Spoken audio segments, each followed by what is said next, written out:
Right, breaking news చూస్తున్నాం. కరీంనగర్ ప్రశాంతంగా ఉండే కరీంనగర్ ప్రస్తుతం రణరంగంగా మారిందని చెప్పుకోవాలి. అక్కడ బీజేపీ వర్సెస్ బీఆర్ఎస్. సో ఉదయం నుండి బీజేపీ అదేవిధంగా బీఆర్ఎస్ శ్రేణుల మధ్య ఒక ఘర్షణ వాతావరణం కనిపిస్తూ ఉంది. అయితే పరిస్థితి అదుపు తప్పడంతో పోలీసులు రంగంలోకి దిగడం జరిగింది. ప్రస్తుతం అటు బీజేపీ బీఆర్ఎస్ కార్యకర్తలను చెదరగొట్టారు. అదేవిధంగా వారిపైన లాఠీ చార్జ్ కూడా చేయడం జరిగింది. ఇంతకీ అసలు ఈరోజు కరీంనగర్లో ఏం జరిగింది?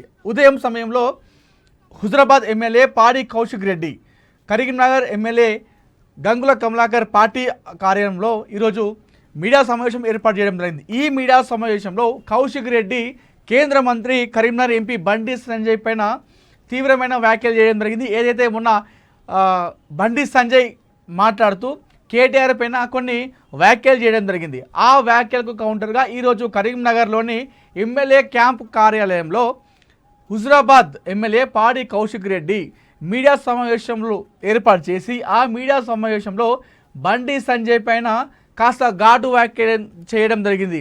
ఈ వ్యాఖ్యలు చేయడంతో తీవ్ర ఆవేదనకి గురైనటువంటి బీజేపీ శ్రేణులు ఒక్కసారిగా గుంపులుగా ఎమ్మెల్యే గంగుల కమలాకర్ ఆఫీస్కు చేరుకొని అక్కడ బయట పార్కింగ్ చేసినటువంటి గంగుల కౌశిక్ రెడ్డి ఎమ్మెల్యే కౌశిక్ రెడ్డి కారుని అక్కడ మొత్తం పూర్తిగా కర్రలతో దాడి చేసి ఆ కారు అద్దాలను ధ్వంసం చేయడం జరిగింది.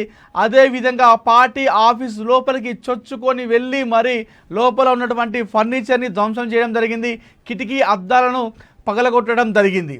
సో ఆ మీడియా సమావేశం అయిపోయిన తర్వాత కౌశిక్ రెడ్డి అక్కడ ఉన్నాడేమో అని చెప్పేసి అనుకొని బీజేపీ శ్రేణులు అక్కడ పార్టీ ఆఫీస్ చేరుకున్నారు. కానీ అప్పటికే ఎమ్మెల్యేలందరూ కూడా అక్కడ నుండి బయటికి వెళ్ళిపోవడం జరిగింది. దీంతో ఒక్కసారిగా బీజేపీ శ్రేణులు అక్కడికి చేరుకొని అద్దాలు ధ్వంసం చేయడం, పాడి కౌశిక్ రెడ్డి కారుని పూర్తిగా ధ్వంసం చేయడం జరిగింది. సో ఈ సమాచారం అందుకున్నటువంటి బీఆర్ఎస్ శ్రేణులు వారందరూ కూడా బీజేపీ పార్టీ ఆఫీస్కి బయలుదేరారు. బీజేపీ పార్టీ ఆఫీస్ పైనకి దాడికి వెళ్ళడం జరిగింది. అయితే కరీంనగర్లోని బండి సంజయ్, కేంద్ర మంత్రి బండి సంజయ్ ఇంటి దగ్గరనే తన నివాసం కొంచెం దూరంలోనే తన పార్టీ ఆఫీస్ ఉంటుంది బండి సంజయ్ది. ఆ బండి సంజయ్ కార్యాలయం వద్దకు బీఆర్ఎస్ శ్రేణులు కూడా చేరుకోవడంతో అక్కడే ఆ ఆఫీస్ బయటే అప్పటికే అటు బీజేపీ కార్యకర్తలు అదేవిధంగా ఏబీవీపీ వారిని అడ్డుకొని వారిపైకి దాడికి దిగడం జరిగింది. ఇద్దరిని ఒకరినొకరు పరస్పరం దాడి చేసుకోవడంతో పోలీసులు వారిని చెదరగొట్టడం జరిగింది. సో ఈ సమాచారం అందుకున్నటువంటి బీజేపీ శ్రేణులు మరొకసారి క్యాంపు కార్యాలయంపైకి వెళ్ళడం జరిగింది. సో ఈ దాడి తర్వాత ఏదైతే క్యాంపు కార్యాలయం పైన బీజేపీ శ్రేణుల దాడి, అదేవిధంగా తన కారుని ధ్వంసం చేయడం, ఇవన్నీ చేసిన తర్వాత మరొకసారి అదే పార్టీ కార్యాలయంలో పాడి కౌశిక్ రెడ్డి మీడియా సమావేశం ఏర్పాటు చేయడం జరిగింది. ఈ మీడియా సమావేశంలో నాపైన కుట్ర జరుగుతుంది, నన్ను చంపేందుకు రేవంత్ రెడ్డి బీజేపీ కలిసి స్కెచ్ వేయడం జరిగింది, సో నన్ను చంపాలని చూస్తున్నారని చెప్పేసి మీడియా సమావేశంలో మరొకసారి ఘాటు వ్యాఖ్యలు చేయడం జరిగింది. అయితే ఈ మీడియా సమావేశం మరొకసారి ఏర్పాటు చేశాడని చెప్పేసి తెలుసుకున్నటువంటి బీజేపీ శ్రేణులు మరొకసారి ఎమ్మెల్యే క్యాంప్ కార్యాలయానికి చేరుకోవడం జరిగింది. అయితే ఈ నేపథ్యంలో ఉద్రిక్తత వాతావరణం కనిపించింది. సో బీజేపీ బీఆర్ఎస్ కార్యకర్తలు మరొకసారి పరస్పరం ఒకరిపైన ఒకరు దాడి చేసుకోవడంతో అదుపు తప్పడంతో పోలీసులు రంగ ప్రవేశం చేసి అక్కడ లాఠీ చార్జ్కి దిగడం జరిగింది. మీరు ఒకసారి విజువల్స్లో క్లియర్గా చూసుకోవచ్చు. బీజేపీ శ్రేణులు కేంద్ర మంత్రి బండి సంజయ్ అభిమానులు కావచ్చు, బీజేపీ కార్యకర్తలు కావచ్చు, సో ఏదైతే పాడి కౌశిక్ రెడ్డి బండి సంజయ్ని ఉద్దేశించి సో ఆయన చేసిన వ్యాఖ్యలు ఏంటంటే కేటీఆర్ ప్రతిసారి డ్రగ్ తీసుకుంటున్నాడని చెప్పేసి బండి సంజయ్ విమర్శిస్తున్నాడు. మరి బండి సంజయ్ కూడా తంబాకులో డ్రగ్స్ వాడుతున్నాడు కావచ్చు, అందుకే బండి సంజయ్ తలపైన వెంట్రుకలు లేకుండా గుండు అయింది అన్నట్టుగా ఈ వ్యాఖ్యలు చేయడం జరిగింది కౌశిక్ రెడ్డి. ఈ వ్యాఖ్యలకు తమ మనోభావాలు దెబ్బతిన్నాయని చెప్పేసి సో మా నాయకుడిని అంటావా అని చెప్పేసి బీజేపీ శ్రేణులు అక్కడ దాడికి దిగడం జరిగింది. సో ఉదయం నుండి ఇప్పటి వరకు కూడా కరీంనగర్లో ఉద్రిక్తత వాతావరణం కనిపించింది. ఇప్పటికే కరీంనగర్లోని బీఆర్ఎస్ పార్టీ ఎల్లుండి కరీంనగర్ బంద్కు కూడా పిలుపు ఇవ్వడం జరిగింది. చల్లా హరీష్ శంకర్ అక్కడ నగర అధ్యక్షుడిగా కొనసాగుతున్నాడు బీఆర్ఎస్ పార్టీకి. సో ఎల్లుండి బీజేపీ ఈ దాడికి నిరసనగా ఎల్లుండి కరీంనగర్ని పూర్తిగా బంద్ చేస్తున్నట్టు కూడా చెప్పడం జరిగింది. సో మీరు ఇక్కడ చూసుకోవచ్చు విజువల్స్లో క్లియర్గా ఏ విధంగా దాడి చేస్తున్నారో. అటు కర్రలతో పాడి కౌశిక్ రెడ్డి కారుని పూర్తిగా ధ్వంసం చేయడం జరిగింది. అది మాత్రమే కాకుండా గంగుల పార్టీ కార్యాలయం ఏదైతుందో ఆ క్యాంపు కార్యాలయం లోపలికి చొచ్చుకొని వెళ్ళి మరి ఫర్నిచర్ని కిటికీ అద్దాలను ధ్వంసం చేస్తున్న విజువల్స్ మీరు ఇక్కడ స్క్రీన్ పైన మనం క్లియర్గా చూసుకోవచ్చు.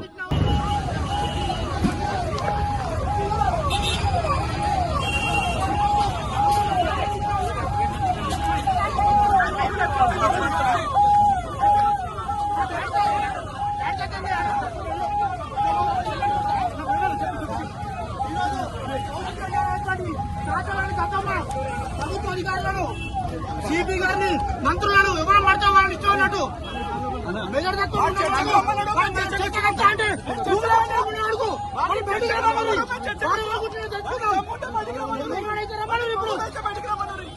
అభ్యంతరం తిట్టాడు. సిపిని తిట్టిన వదిలేస్తాం, మా మంత్రులు తిట్టిన వదిలేస్తాం. ఎవరిని పడితే వాళ్ళు నోటికి మాట్లాడుతున్నాడు.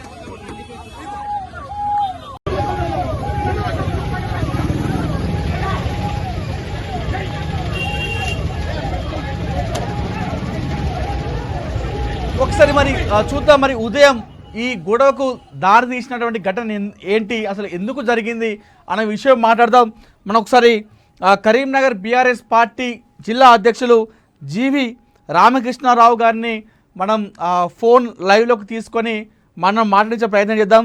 ఎందుకు ఈ గొడవ జరిగిందనే విషయాన్ని మనం ఒకసారి మాట్లాడదాం. సో మొత్తానికైతే అక్కడ ఉద్రిక్తత వాతావరణం కనిపిస్తూ ఉంది.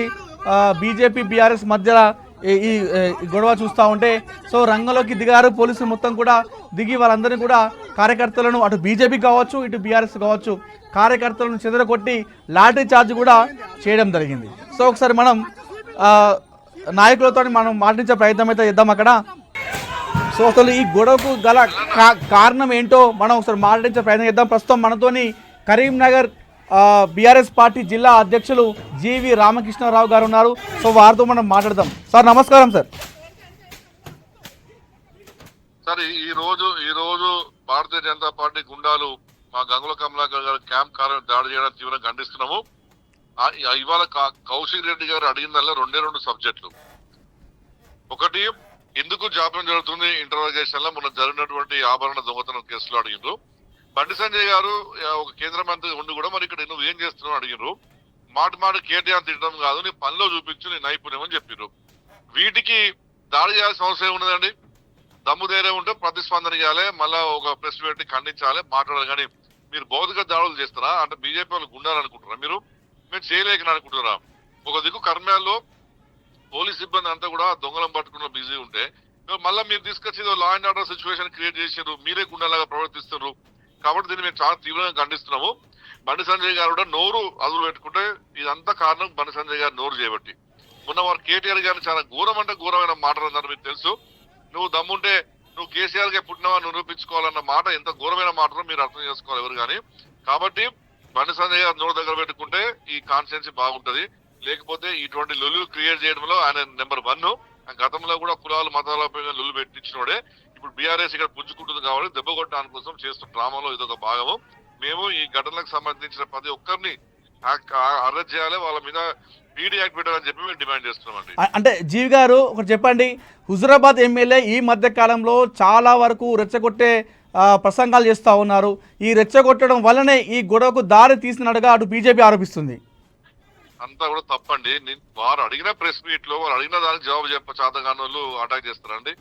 అడిగిన దానికి జవాబు చెప్పాలి కదా. బండి సంజయ్ గారు రెచ్చగొట్టని మాట్లాడుతారండి. గతంలో మీరు చూస్తలేరా వారు మాటలు ఎట్టున్నాయి. మన కేటీఆర్ గారు అన్న మాట ఎంత సంస్కారహీనమైన మాటలు మాట్లాడిన వాళ్ళు, అంతకంటే ఘోరమైన మాటలు ఉంటాయి ఇంకా. కాబట్టి మాట చెప్పాలి. రాజకీయాల ప్రతిపక్ష నాయకులు, రూలింగ్ గవర్నమెంట్, వేరే పార్టీ నాయకులు అన్నాయని జవాబు ఇచ్చే శక్తి వాళ్ళకు ఉండాలి. మేము అడిగిన వాడికి జవాబు లేకనే ఇదంతా దారి తీసింది. దీని మొత్తం బాధ్యత బండి సంజయ్ గారు వహించాలని చెప్పి మేము డిమాండ్ చేస్తున్నాం. అంటే బీఆర్ఎస్ పార్టీ శ్రేణులు కూడా బండి సంజయ్ ఆఫీస్ పై కూడా దాడికి వెళ్ళినట్టుగా తెలుస్తా ఉంది. దాడికి ప్రయత్నం చేయరా అండి? మరి మా వాళ్ళు ఇంట్లో కూర్చుంటారా? 100% దాడి చేయ ప్రయత్నం చేస్తాం, కానీ మేము నివారించినాం. వాళ్ళలాగా మనం చేయొద్దు, ఆవేశం పోకని చెప్పి మేము ఆపినాం. లేకపోతే 500 మంది పోదురు వాళ్ళ ఆఫీస్. వాళ్ళు వచ్చిందో 20 మంది వచ్చింది, కానీ మా వాళ్ళు అయితే 500 మంది పోదురు. కానీ మేము నివారించిన వద్దు, మన నగరం ప్రశాంతంగా ఉండాలి, మనం అట్లా చేయొద్దని చెప్పి మేము నివారించడం ద్వారా లేకపోతే ఇవాళ ఆ ఇల్లు పునాదుల దగ్గర నుంచి లేపెడుతున్నారు మా టీఆర్ఎస్ పార్టీ వాళ్ళు. ఓకే, మరి ఎల్లుండి కరీంనగర్ బంద్ కూడా పిలిపించినట్టు తెలుస్తా ఉంది.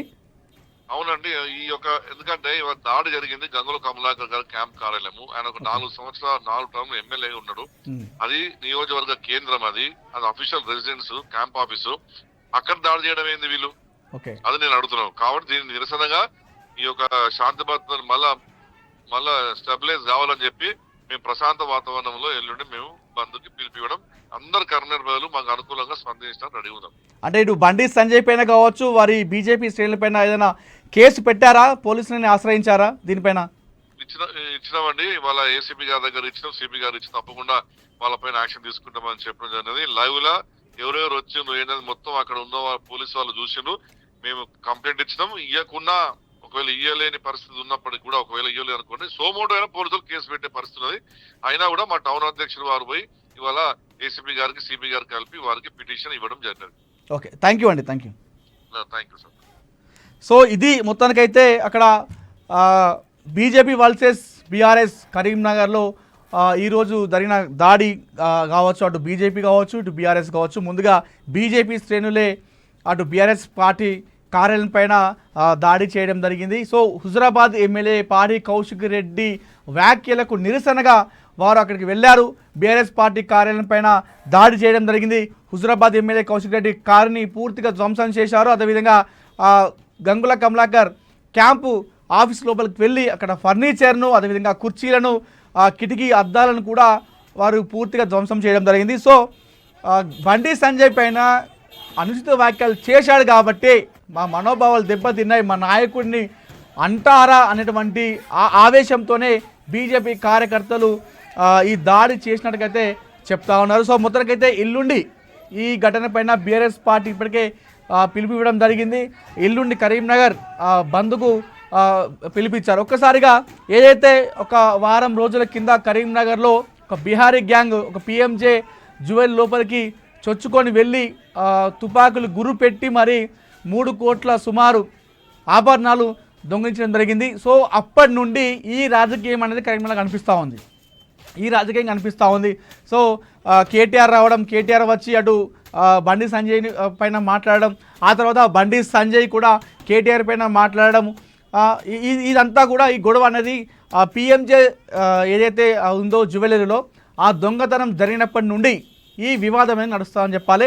సో ఒక్కసారిగా కరీంనగర్ అంతా కూడా హై టెన్షన్ వాతావరణం కనిపించింది. అక్కడ ఉద్రిక్తత పరిస్థితులు రావడంతో అదుపు చేయలేక పోలీసులు అంతా కూడా వారిపైన లాఠీ చార్జ్ చేసి పరిస్థితిని అదుపులోకి తీసుకురావడం జరిగింది.